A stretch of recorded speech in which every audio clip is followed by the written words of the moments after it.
નમસ્કાર મિત્રો, આપણી ચેનલ ટીચિંગ પ્રયાસ પર આપ સૌનું સ્વાગત છે. મારું નામ છે પ્રયાસ પંચાલ અને આજે આપણે આપણા જે ભૂતપૂર્વ પ્રાઇમ મિનિસ્ટર હતા ડૉક્ટર મનમોહન સિંહજી એમના વિશે વાત કરવા જઈ રહ્યા છીએ. તમે જો ચેનલ પર નવા હોય તો ચેનલને સબસ્ક્રાઈબ કરી લો. આખો વિડીયો અંત સુધી જોજો. વિડીયો ગમે તો વિડીયોને લાઈક કરો, ચેનલને સબસ્ક્રાઈબ કરો, તમારા મિત્રો સાથે શેર કરો. તો ચલો સ્ટાર્ટ કરીએ. ડૉક્ટર મનમોહન સિંહજીનો જન્મ 26 સપ્ટેમ્બર 1932માં ગાહ, પંજાબ પ્રાંત, બ્રિટિશ ભારત એટલે જ્યારે બ્રિટિશનું શાસન હતું ત્યારે તેમનો થયો. બરાબર છે. તો એમની જન્મ તારીખ પૂછાઈ શકે છે એક્ઝામની અંદર. તો આપણે જોઈએ 26 સપ્ટેમ્બર 1932. ક્યાં જન્મ્યા તો પ્લેસ પૂછાઈ શકે ગાહ, બરાબર, અને પંજાબ પ્રાંત કહેવાતું હતું. પણ બ્રિટિશ શાસન દરમિયાન બ્રિટિશ વખતનું જે ભારત હતું હાલનું જેને પાકિસ્તાન કહેવાય છે. ભારત પાકિસ્તાનના ભાગલા થયા એના પછી તે લોકો ભારતમાં આવી ગયા. બરાબર છે.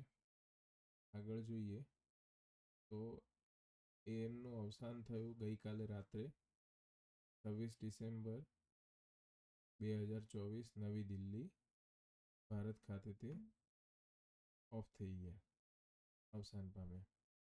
બરાબર છે. એમની વધારે માહિતી જોઈએ તો તે ભારતીય રાષ્ટ્રીય કોંગ્રેસ પક્ષના નેતા હતા. બરાબર છે. ભારતમાં આર્થિક સુધારાના ઘડવૈયા પૂર્વ વડાપ્રધાન ડૉક્ટર મનમોહન સિંહનું કેટલા વર્ષે નિધન થયું તો 92 વર્ષે નિધન થયું. તો હું જ્યાં અંડરલાઈન કરું છું તે ટોપિક તમારે ખાસ માટે રાખવાનો છે. ઉંમર પૂછાઈ શકે અહીંયા કે કેટલા વર્ષે ઓફ થયા તો 92 વર્ષે થયા. જન્મ તારીખ પૂછાઈ શકે તો 26 સપ્ટેમ્બર 1932 આવશે. જગ્યા પૂછાઈ શકે કે ક્યાં જન્મ્યા હતા તો ગાહ આવશે, પંજાબ પ્રાંત કહેવાશે. કયા શાસનકાળ દરમિયાન જન્મ્યા હતા તો ભારતમાં બ્રિટિશ શાસન હતું એ વખતે જન્મ્યા હતા. અવસાન એમનું થયું તો જુઓ તારીખ બંને સેમ છે. 26 સપ્ટેમ્બર અહીંયા છે અને અહીંયા 26 ડિસેમ્બર. તો તારીખ સરખી છે. બરાબર. આગળ જોઈએ. ભારતના 13મા વડાપ્રધાન હતા.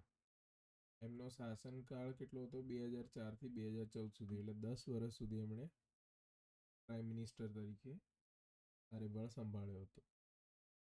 આગળ જોઈએ તો ભારતના પ્રથમ શીખ વડાપ્રધાન હતા. પ્રથમ એવા હતા કે જે શીખ હતા, વડાપ્રધાન હતા.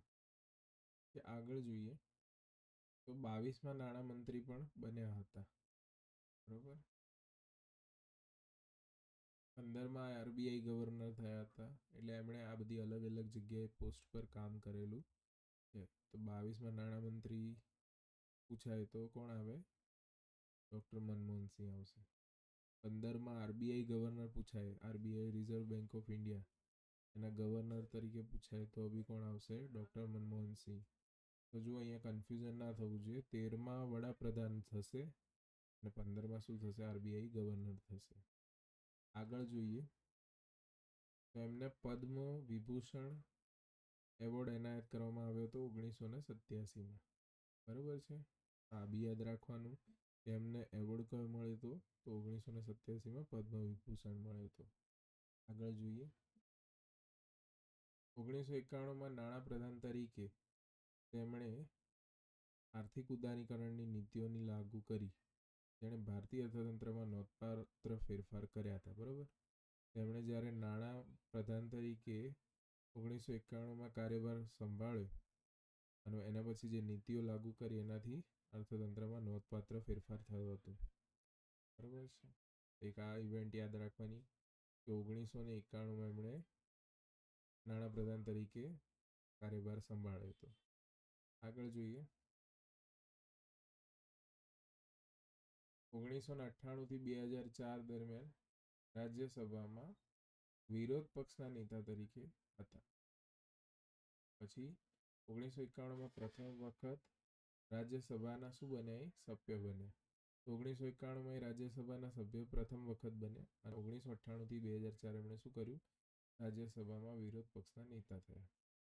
બરાબર, તો અહીંયા આપણે આ પૂરું થાય છે. તો વિડીયો ગમે હોય તો લાઈક કરો, શેર કરો અને સબસ્ક્રાઈબ કરો. Thank you.